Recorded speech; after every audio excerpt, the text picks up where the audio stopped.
Hello viewers, अस्सलाम वालेकुम। मेरा नाम वसीम अब्दुल रऊफ है। इस वीडियो में मैं आपको माइक्रोसॉफ्ट वर्ड में टेबल के बारे में सिखाऊंगा। तो चलिए शुरू करते हैं। मैं आता हूं एमएस वर्ड में। मेरे पास ऑलरेडी एक डॉक्यूमेंट ओपन है और आप देख सकते हैं हमारे पास ये टेबल है और टेबल कॉम्बिनेशन होता है रोज और कॉलम्स का। रोज और कॉलम्स मिलकर क्या बनाता है? टेबल बनाता है। जैसे मैं आता हूं यहाँ पे, देखिए हमारे पास इस टेबल में कितनी रोज हैं। ये फर्स्ट रो है, जैसे ये देखें फर्स्ट रो है, सेकंड रो है, थर्ड रो है, फोर्थ रो है। और कितने कॉलम से आप देख सकते हैं? First column, second column, third column, fourth column, fifth column और सिक्स कॉलम है। तो इस टेबल में हमारे पास 4 रोज और 6 कॉलम्स हैं। मैं यहाँ पे आता हूँ और जैसे मैं टैब की प्रेस करूंगा तो मैं एक सेल से दूसरे सेल पे जा सकता हूँ। देखिए टैब की मदद से मैं एक सेल से दूसरे सेल पे जा सकता हूँ। यहां पे आप बॉक्स देख सकते हैं। जैसे मैं इस बॉक्स पे क्लिक करूंगा तो ये पूरा टेबल क्या हो गया? सिलेक्ट हो गया है। तो ये बेसिकली हमारे पास टेबल होता है। मैं आता हूं फाइल पे और एक न्यू ब्लैंक डॉक्यूमेंट क्रिएट करता हूं। इंसर्ट की टैब पे आया। जैसे इंसर्ट की टैब पे आया तो आप देखिए हमारे पास यहाँ पे टेबल का ऑप्शन है, ऐड अ टेबल लिखा हुआ है। जैसे मैं इस पे क्लिक करूंगा, क्योंकि मैं अब आपको टेबल क्रिएट करना सिखा रहा हूं, तो मैं जैसे क्लिक किया तो इंसर्ट टेबल लिखा हुआ है। आप देखें यहां से आप टेबल इंसर्ट कर सकते हैं, यानी टेबल क्रिएट कर सकते हैं। तो 3/2 का मतलब है 3 कॉलम्स और 2 रोज। 5/2 का मतलब है 5 कॉलम्स और 2 रोज। और मैं यहां पे चलो 5 कॉलम्स और 3 रोज इंसर्ट करता हूं। जैसे मैं यहां पे आके क्लिक करूंगा तो आप देखें हमारे पास यहां पे कितने कॉलम्स आ गए हैं? 5 कॉलम्स आ चुके हैं और 3 रोज आ चुके हैं। अगर मुझे कॉलम से पहले अगर कोई लाइन चाहिए, यानी कोई रो चाहिए, ताकि उस पे ऊपर में कोई टेक्स्ट लिख सकूं, तो मैं एंटर की प्रेस करूंगा तो देखिए हमारे पास यहाँ पे एक रो आ गई है। और यहाँ पे आप कुछ भी लिख सकते हैं, कुछ भी लिख सकते हैं, कुछ भी, ताकि बाज़-औक़ात आपको कोई हेडिंग वगैरह लिखनी होती है तो आप लिख सकते हैं। मैं यहाँ पे क्लिक करता हूँ तो चलिए हम कुछ लिखते हैं। सबसे पहले मैं यहाँ पे लिखता हूँ डेट ऑर्डर। टैब की मदद से दूसरे सेल पे आता हूँ।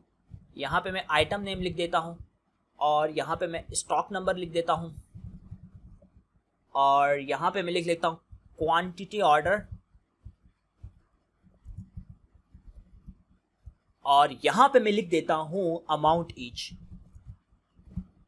चलिए सबसे पहले हम कुछ इसमें रोज मजीद इंसर्ट कर देते हैं। डेट कुछ भी लिख सकता हूँ। फॉर एग्जांपल मैं लिखता हूँ कि 5/6/2019। आइटम यहाँ पे मैं लिख लेता हूँ लैपटॉप। स्टॉक नंबर में लिख देता हूँ 1221। क्वांटिटी कितनी है? मैं फॉर एग्जांपल 8 लिख देता हूँ। अमाउंट ईच, यानी हर एक लैपटॉप की प्राइस कितनी है, तो मैं यहाँ पे लिख लेता हूँ 555। डॉलर लिख लेता हूँ $555.56। एंटर प्रेस कर यहाँ पे मैं जैसे टैब की प्रेस करूँगा तो मैं उस पर आ गया, न्यू सेल पे आ गया। और यहाँ पे चलें मज़ीद एक और डेट दे देते हैं 6/6/2019। ये हमारे पास मोबाइल आ गया है और इसका स्टॉक नंबर क्या है? 1234। ये मुझे 15 चाहिए, मतलब इसकी क्वांटिटी 15 है और इनकी जो प्राइस है 95.5 जो कि डॉलर है। अगर मुझे एक कॉलम को सिलेक्ट करना है तो मैं क्या करूँगा? जैसे मैं यहाँ पे आया, देखिए यहाँ पे आता हूँ तो आप देखें यहाँ पे एक एरो का निशान आया। जैसे मैं क्लिक करूँगा तो ये कॉलम सेलेक्ट हो जाएगा। तो इस तरीके से हम कॉलम को सिलेक्ट कर सकते हैं। और मैं जैसे इसको ड्रैग करूँगा तो आप देखें मल्टीपल कॉलम्स को मैं सिलेक्ट कर सकता हूँ। सिमिलरली मुझे अगर रो सिलेक्ट करनी है तो मैं यहाँ पे आके क्लिक करूँगा तो रो सिलेक्ट हो जाएगी और ड्रैग करके मैं मल्टीपल रो सिलेक्ट कर सकता हूँ। तो हम इस तरीके से रोज और कॉलम्स को सिलेक्ट कर सकते हैं। मैंने फर्स्ट रो सिलेक्ट की है, यहाँ से इसको मैं सेंटर में कर देता हूँ और बोल्ड कर देता हूँ और यहाँ से मैं फॉन्ट साइज 12 कर देता हूँ। इसके अलावा इनको भी सिलेक्ट करके मैं सेंटर में कर देता हूँ। आगे बढ़ता हूँ। अब मैं बात करता हूँ कि हम टेबल में किस तरीके से रोज और कॉलम्स को ऐड कर सकते हैं। मैं यहाँ पे आता हूँ, इस कॉलम को सिलेक्ट करता हूँ। जैसे सिलेक्ट किया तो आप देखें यहाँ पे इंसर्ट का ऑप्शन है। इंसर्ट, जैसे मैं इस पर क्लिक करूँगा तो आप देखें यहाँ से आप कॉलम इंसर्ट कर सकते हैं। जैसे अगर मुझे राइट पे चाहिए तो राइट पे कॉलम ले आऊँगा, यहाँ से मैं डिलीट कर देता हूँ, डिलीट कॉलम्स। और जैसे और इसके अलावा मैं दोबारा इसको सिलेक्ट करता हूँ। अगर आपको बिलो, लेफ्ट, अबव चाहिए तो आप यहाँ से ला सकते हैं। उसके अलावा जैसे मैं यहाँ पे यहाँ पे राइट क्लिक करूँगा तो यहाँ पे भी इंसर्ट का एक ऑप्शन आ रहा है। तो आपको इंसर्ट लेफ्ट चाहिए, राइट चाहिए, अबव, बिलो चाहिए। फॉर एग्जांपल मुझे राइट पे कॉलम चाहिए, बल्कि लेफ्ट पे चाहिए, तो आप यहाँ से देखें मैं कॉलम ला सकता हूँ। इसके अलावा हम यहाँ लेआउट्स पे आके भी कॉलम ला सकते हैं। यहाँ से मैं सबसे पहले इसको डिलीट कर देता हूँ, डिलीट कॉलम्स। अब मैं यहाँ पे आया, इंसर्ट राइट, तो इंसर्ट राइट देखें कॉलम आ गया है। यहाँ पे मैंने क्लिक किया क्योंकि ये मेरा इसके बाद मुझे चाहिए, तो इस वजह से कर्सर मेरा यहाँ पर है। यहाँ पे मैं चलें लिखता हूँ टोटल, और टोटल लिख दिया। उसके अलावा मैं पहले इनको करता हूँ सिलेक्ट, और पहले मैं इनको यहाँ पे लेफ्ट अलाइन कर देता हूँ, बल्कि इनको मैं सेंटर में ही कर देता हूँ। अब देखिए मेरे पास तो ये देखें, ये जो अमाउंट ईच है, इसको मैं 6, अब देखो पॉइंट के नीचे पॉइंट नहीं आ रहा। देखिए ये पॉइंट यहाँ पर है, ये यहाँ पर है, तो मुझे इसके लिए डेसिमल टैब की ज़रूरत पड़ेगी। तो मैं यहाँ पे आता हूँ, आप देखें जैसे मैं यहाँ पे करूँगा क्लिक, लेफ्ट टैब, ये है, ये आ गया हमारे पास डेसिमल टैब। और मैं यहाँ पे आके इसको यहाँ पे आके देखें सेलेक्ट करूँ, यहाँ पे आके सिलेक्ट करूँगा तो देखिए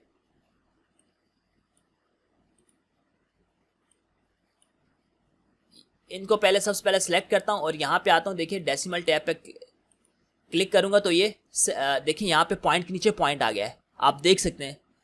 मुझे यहाँ पे भी चाहिए होगा तो सबसे पहले मैं इसको यहाँ पे सिलेक्ट करता हूँ और यहाँ पे इसको भी ले आता हूँ। आगे बढ़ता हूँ और मज़ीद आपसे कुछ डिस्कशन कर लेता हूँ। जैसे मैं टेबल को यहाँ पे करता हूँ सिलेक्ट, तो वहाँ पर डिज़ाइन आ गया है। आप यहाँ पे देखें टेबल स्टाइल ऑप्शंस है, हेडर रो, जैसे ये हमारे पास जो फर्स्ट जो रो होती है वो हेडर रो कहलाती है। यहाँ से आप इस हिसाब से डिज़ाइनिंग कर सकते हैं। अगर टेबल को मज़ीद स्टाइल देना चाहते हैं तो यहाँ पे क्लिक करें और यहाँ पे मुख्तलिफ स्टाइल आ रहे हैं। तो देखिए जैसे इस पर क्लिक करता हूँ तो ये स्टाइल आ गया है। तो मज़ीद बहुत सारे स्टाइल हैं, आप अपने हिसाब से टेबल को आपको कोई सा भी स्टाइल देना है तो आप देखें वो स्टाइल दे सकते हैं। यहाँ पे आके इसको मैं कर लेता हूँ क्लियर, और ये क्लियर हो गया है। कंट्रोल Z करके मैं अंडू कर सकता हूँ। अब मैं आता हूँ डिज़ाइन के अलावा लेआउट पे आता हूँ। डिज़ाइन के टैब हमने तकरीबन कुछ चीज़ें डिस्कस कर चुकी हैं। अब मैं लेआउट के टैब पे आता हूँ। आप यहाँ पे देखें अगर कोई चीज़ डिलीट करनी है टेबल के अंदर, रोज़, कॉलम, सेल वगैरह, तो आप यहाँ से डिलीट कर सकते हैं। आपको कोई रोज़ या कॉलम चाहिए, इंसर्ट अबव चाहिए, बिलो चाहिए, लेफ़्ट राइट चाहिए, तो आप यहाँ से इंसर्ट कर सकते हैं। अगर आपको सेल को मर्ज करना है, फॉर एग्जांपल मैं इन दो सेल्स को करता हूँ सिलेक्ट, और मैं यहाँ से क्या कर सकता हूँ, मर्ज कर सकता हूँ। तो देखिए ये दो सेल क्या हो गए, मर्ज हो गए हैं। कंट्रोल Z करके मैं अंडू कर देता हूँ। यहाँ से अगर टेबल को आपने स्प्लिट करना है, जैसे मैं यहाँ पे क्लिक करता हूँ और यहाँ पे जैसे स्प्लिट पे मैं क्लिक करूँगा तो टेबल हमारे पास क्या होगा, स्प्लिट हो गया है। और मैं यहाँ से भी अंडू कर सकता हूँ। मैं अंडू कर लेता हूँ टेबल को। उसके अलावा हम सेल को भी स्प्लिट कर सकते हैं, ऑटो फिट, यानी हम जैसे जैसे हम लिखेंगे तो हमारा जो टेबल के अंदर जो चीज़ें हैं वो ऑटोमेटिकली फिट होती जाएंगी। यहाँ से आप हाइट और विड्थ दे सकते हैं, अपनी रोज और कॉलम को डिस्ट्रीब्यूट कर सकते हैं। मैं यहाँ पे आता हूँ, सबसे पहले इस रो को करता हूँ सिलेक्ट, और आप देखें यहाँ पे अलाइनमेंट है। ये अलाइनमेंट हमारे पास अलाइन टॉप लेफ्ट है, तो मैं यहाँ पे आके इसको अलाइन सेंटर कर देता हूँ। जैसे मैं यहाँ करूँगा तो देखिएगा थोड़ा सा इसकी अलाइनमेंट अच्छी नहीं है, तो यहाँ से मैं अलाइनमेंट भी चेंज कर सकता हूँ। तो आप देखिए इसके मुख्तलिफ ऑप्शन है। यहाँ से हम टेक्स्ट की डायरेक्शन को चेंज कर सकते हैं, यहाँ से हम सेल को मर्ज कर सकते हैं, यहाँ से हम सॉर्टिंग कर सकते हैं, और ये बहुत सारी चीज़ें हैं जो मैं फ्यूचर की वीडियो में डिस्कस करूँगा। तो आई होप आपको ये टेबल के बारे में ये चीज़ें समझ आ गई होंगी और पसंद आई होंगी। टेबल के बारे में मज़ीद हम नेक्स्ट वीडियो में डिस्कस करेंगे। मज़ीद टेबल को एक्सप्लोर करेंगे। टेबल को हम किस तरीके से बॉर्डर दे सकते हैं, टेबल में सॉर्टिंग किस तरीके से कर सकते हैं। तो जो चीज़ें रिमेनिंग रह गई हैं हम इसको नेक्स्ट वीडियो में डिस्कस करेंगे।